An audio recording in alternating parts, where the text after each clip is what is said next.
अस्सलामुअलैकुम। ધોરણ 11 વિષય વાણિજ્ય વ્યવસ્થા અને સંચાલન, પ્રકરણ 6 ધંધાકીય વ્યવસ્થાના સ્વરૂપો. વિદ્યાર્થીની મિત્રો, આ પ્રકરણમાં આપણે સહકારી મંડળી વિશે અભ્યાસ કર્યો, તેમજ હાલ સંયુક્ત હિસ્સાવાળી કંપની એટલે કે જોઈન્ટ સ્ટોક કંપની, જેને ફક્ત કંપનીના નામે પણ ઓળખવામાં આવે છે, તેના વિશે અભ્યાસ કરી રહ્યા છીએ. આજે આપણે કંપનીની સ્થાપના વિધિ વિશે અભ્યાસ કરીશું.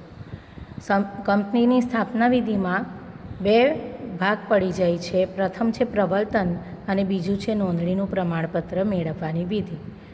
પ્રવર્તનમાં 4 પેટા પ્રકાર પડે છે. કંપનીના પ્રવર્તનનો વિચાર, પ્રાથમિક અને વિગતવાર ચકાસણી, સાધનોનું એકત્રીકરણ અને ચોથું છે નાણાકીય વ્યવસ્થા. તો પ્રથમ જોઈએ પ્રવર્તન કોને કહેવાય. પ્રવર્તન એટલે કંપનીને અસ્તિત્વમાં લાવવાનો વિચાર અને તે માટેની પૂર્વ તૈયારી.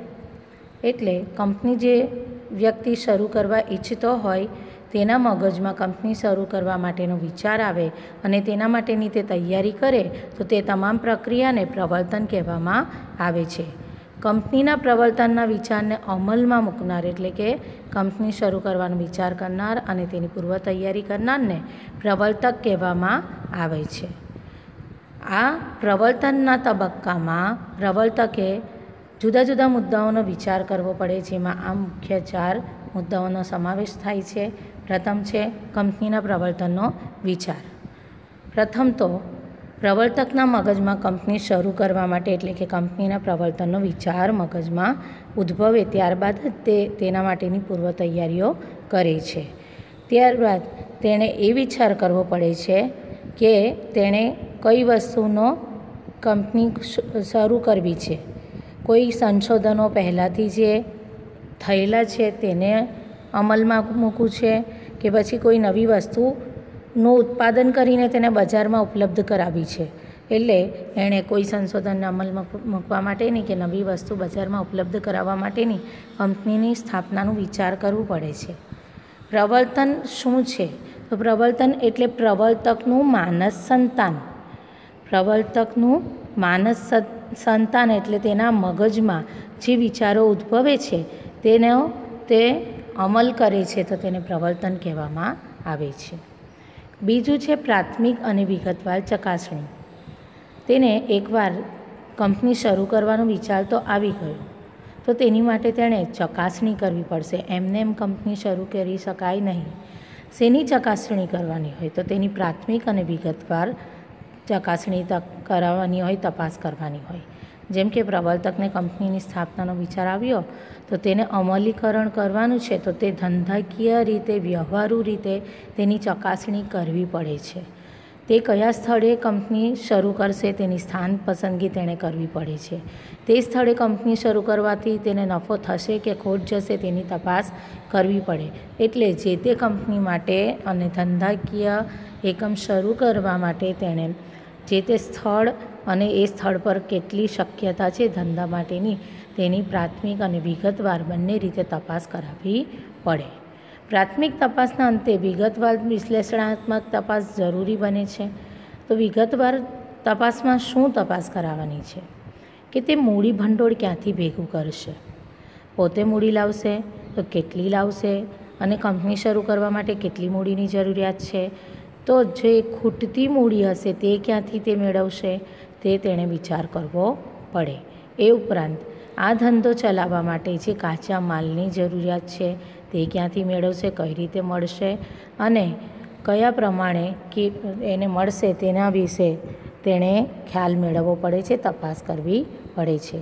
ત્યારબાદ તે જે વસ્તુનું ઉત્પાદન કરવા જઈ રહ્યો છે તો તે વસ્તુની માંગ હમણાં હાલમાં કેટલી છે અને ભવિષ્યમાં કેટલી હશે.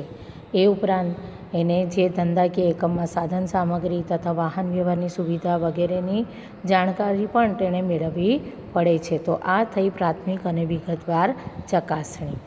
પ્રાથમિક તપાસમાં ધંધાના સ્થાનની પસંદગી અને નફાકારકતાની તપાસ કરવી પડે છે. જ્યારે વિગતવાર ચકાસણીમાં મૂડી, કાચો માલ, માંગ, સાધન સામગ્રી, વાહન વ્યવહારની સુવિધા અને અન્ય સુવિધાઓની જાણકારી મેળવવી પડે છે. ત્રીજું છે સાધનોનું એકત્રીકરણ. હવે જ્યારે પ્રવર્તકને કંપની શરૂ કરવાનો વિચાર આવી ગયો છે તેણે પ્રાથમિક અને વિગતવાર ચકાસણી કરી લીધી છે, ત્યારબાદ પ્રવર્તકે પ્રવર્તનને અમલમાં મૂકવા માટે જમીન, કાચો માલ, યંત્રો, સેવા ક્યાંથી મળશે તેના વિશે તૈયારી કરી દેવી પડે અને તેની માટે એણે જ્યાં જરૂર લાગે ત્યાં જરૂરી કરારો કરવા પડે છે.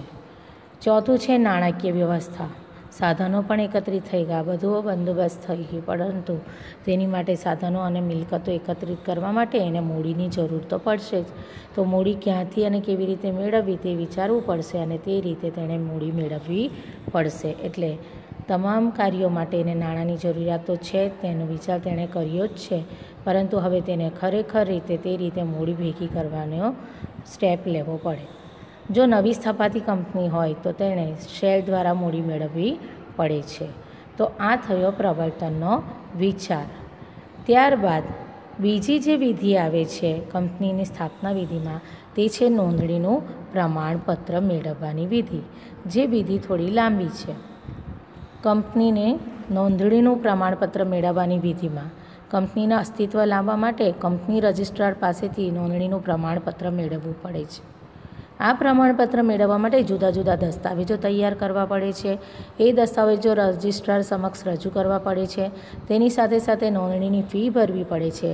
ત્યારબાદ રજિસ્ટ્રાર તે તમામ દસ્તાવેજો તપાસશે, ચકાસણી કરશે, તેને યોગ્ય લાગશે તો નોંધણીનું પ્રમાણપત્ર આપે, ત્યારબાદ જ કંપની શરૂ થઈ શકે છે.